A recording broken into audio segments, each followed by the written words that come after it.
2022 बस आने ही वाला है। आप सभी 2022 के स्वागत की तैयारी में जुटे हैं, लेकिन उत्साह और उमंग के साथ ही ये समय सचेत रहने का भी है।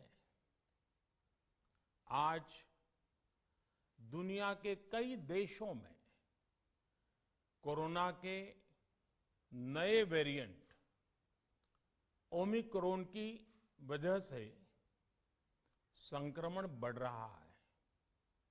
भारत में भी कई लोगों के ओमिक्रॉन से संक्रमित होने का पता चला है।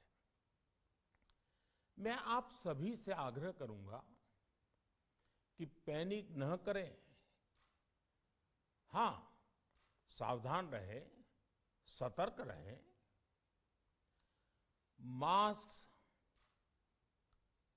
उसका भरपूर उपयोग करें और हाथों को थोड़ी थोड़ी देर पर धुलना, इन बातों को हमें भूलना नहीं है।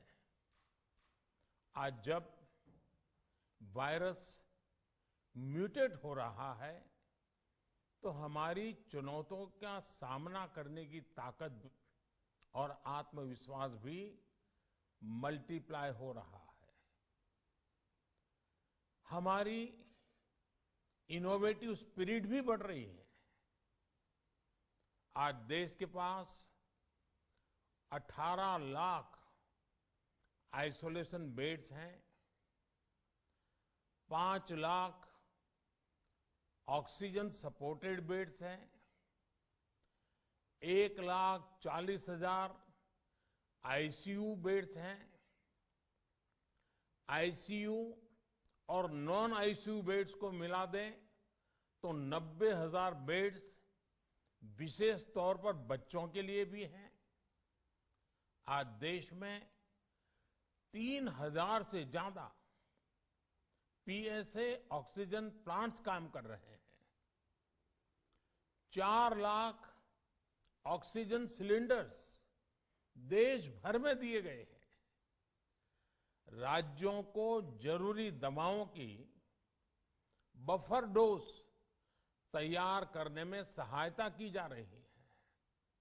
उन्हें पर्याप्त टेस्टिंग किट्स भी मुहैया कराई जा रही है। साथियों, कोरोना वैश्विक महामारी से लड़ाई का अब तक का अनुभव यही बताता है कि व्यक्तिगत स्तर पर सभी दिशा निर्देशों का पालन कोरोना से मुकाबले का बहुत बड़ा हथियार है। और दूसरा हथियार है वैक्सीनेशन। हमारे देश ने भी इस बीमारी की गंभीरता को समझते हुए बहुत पहले वैक्सीन निर्माण पर मिशन मोड में काम करना शुरू कर दिया था। वैक्सीन पर रिसर्च के साथ साथ ही approval processes, supply chain, distribution, training, IT support system, certification पर भी हमने निरंतर काम किया।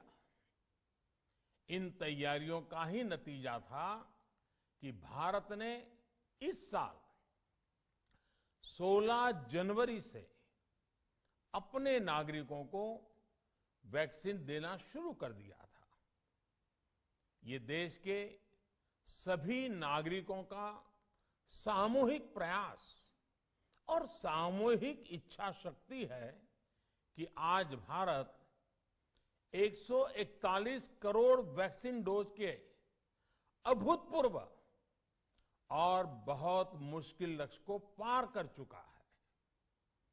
आज भारत की वयस्क जनसंख्या में से 61% से ज्यादा जनसंख्या को वैक्सीन की दोनों डोज लग चुकी है।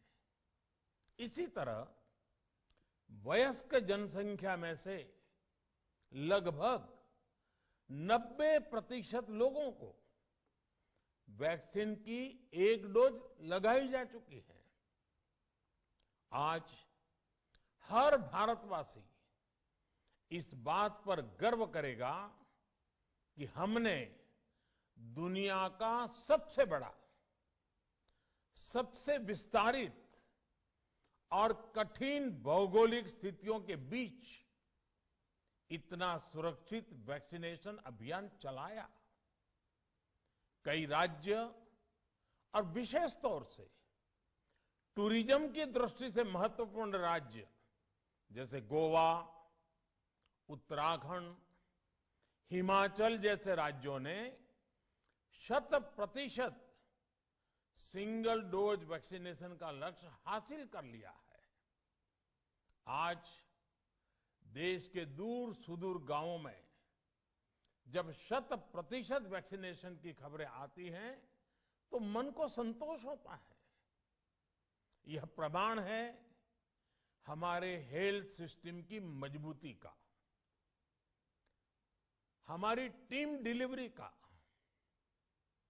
हमारे हेल्थ केयर वर्कर्स के डेडिकेशन और कमिटमेंट का, और देश के सामान्य मानवी के अनुशासन और विज्ञान में उनके विश्वास का। हमारे देश में जल्दी ही नेजल वैक्सीन और दुनिया की पहली डीएनए वैक्सीन भी शुरू होगी। साथियों, कोरोना के खिलाफ भारत की लड़ाई शुरू से ही वैज्ञानिक सिद्धांतों, वैज्ञानिक परामर्श और वैज्ञानिक पद्धति पर आधारित रही है। पिछले 11 महीने से देश में वैक्सीनेशन अभियान चल रहा है। देशवासी इसके लाभ भी महसूस कर रहे हैं। उनकी रोजमर्रा की जिंदगी सामान्य हो रही है। आर्थिक गतिविधियां भी दुनिया के कई देशों की तुलना में उत्साहजनक रही हैं। लेकिन साथियों, हम सभी जानते हैं कि कोरोना अभी गया नहीं है। ऐसे में सतर्कता बहुत जरूरी है। देश को सुरक्षित रखने के लिए, देशवासियों को सुरक्षित रखने के लिए हमने निरंतर काम किया है। जब वैक्सीनेशन शुरू हुआ तो उसमें भी वैज्ञानिक सुझावों के आधार पर ही ये तय किया गया कि पहली डोज किसे देना शुरू किया जाए, पहली और दूसरी डोज में कितना अंतराल हो, स्वस्थ लोगों को कब वैक्सीन लगे, जिन्हें कोरोना हो चुका है उन्हें कब वैक्सीन लगे, और जो कोमॉर्बिडिटी से ग्रस्त हैं उन्हें कब वैक्सीन लगे।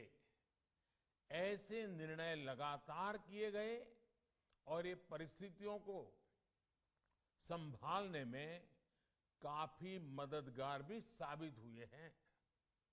भारत ने अपनी स्थिति परिस्थिति के अनुसार भारत के वैज्ञानिकों के सुझाव पर ही अपने निर्णय लिए हैं।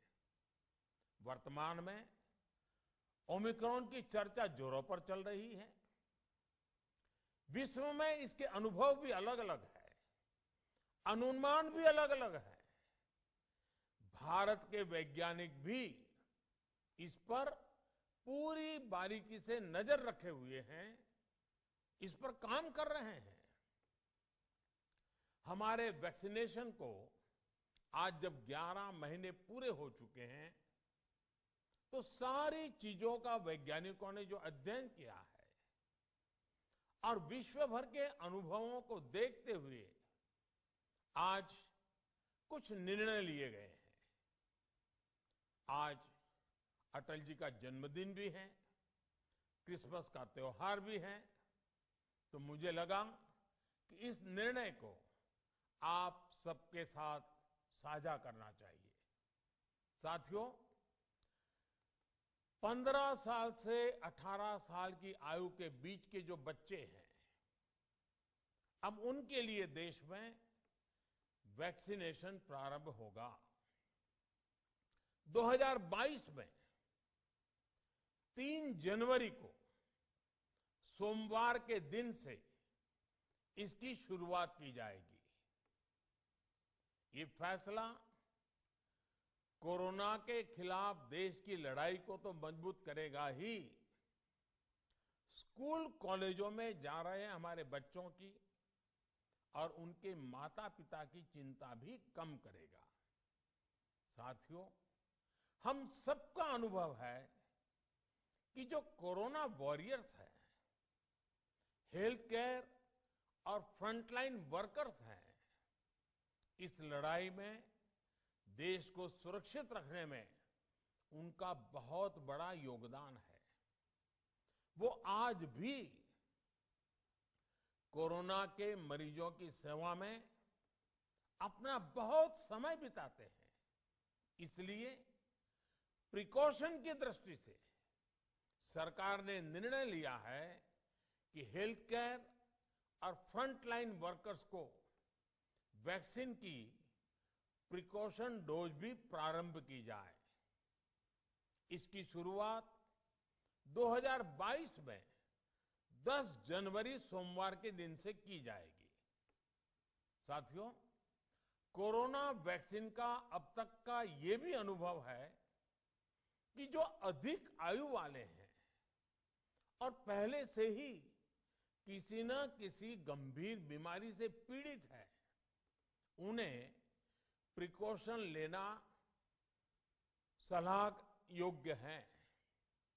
इसको ध्यान में रखते हुए 60 वर्ष से ऊपर की आयु के कोमॉर्बिडिटी वाले नागरिकों को उनके डॉक्टर की सलाह पर वैक्सीन की प्रिकॉशन डोज का विकल्प उनके लिए उपलब्ध होगा। ये भी 10 जनवरी से प्रारंभ होगा। साथियों, मेरा एक आग्रह है कि अफवाह, भ्रम और डर पैदा करने के जो प्रयास चल रहे हैं, उनसे बचना चाहिए। हम सभी देशवासियों ने मिलकर अब तक दुनिया का सबसे बड़ा वैक्सीनेशन अभियान चलाया है। आने वाले समय में हमें इसको और गति देनी है और विस्तार देना है। हम सभी के प्रयास ही कोरोना के खिलाफ इस लड़ाई में देश को मजबूत करेंगे।